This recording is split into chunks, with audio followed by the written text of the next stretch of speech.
Hey, it's Glen Jones from theboilershop.com.au, and today, using a pair of dividers and a straight edge, I'm going to show you how to construct 90 degrees from a horizontal line.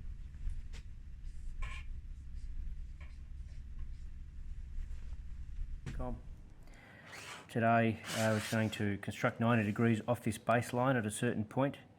Pick a point you want to work from, and then we mark an arc. Again, no particular distance setting on the radius, as long as the key here is opening up past halfway. Again, the greater you go, the more accurate it's going to be. So we work from this side. I'll go a bit further just to get that accuracy. Up, and then one on the other side. That gives us a point above. Line those 2 points up, and then we have 90 degrees from the baseline.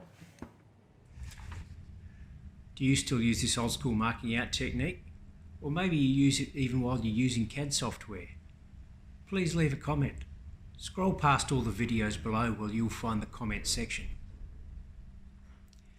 Don't forget to subscribe and click on the bell to receive notifications of other relevant metal fabrication videos.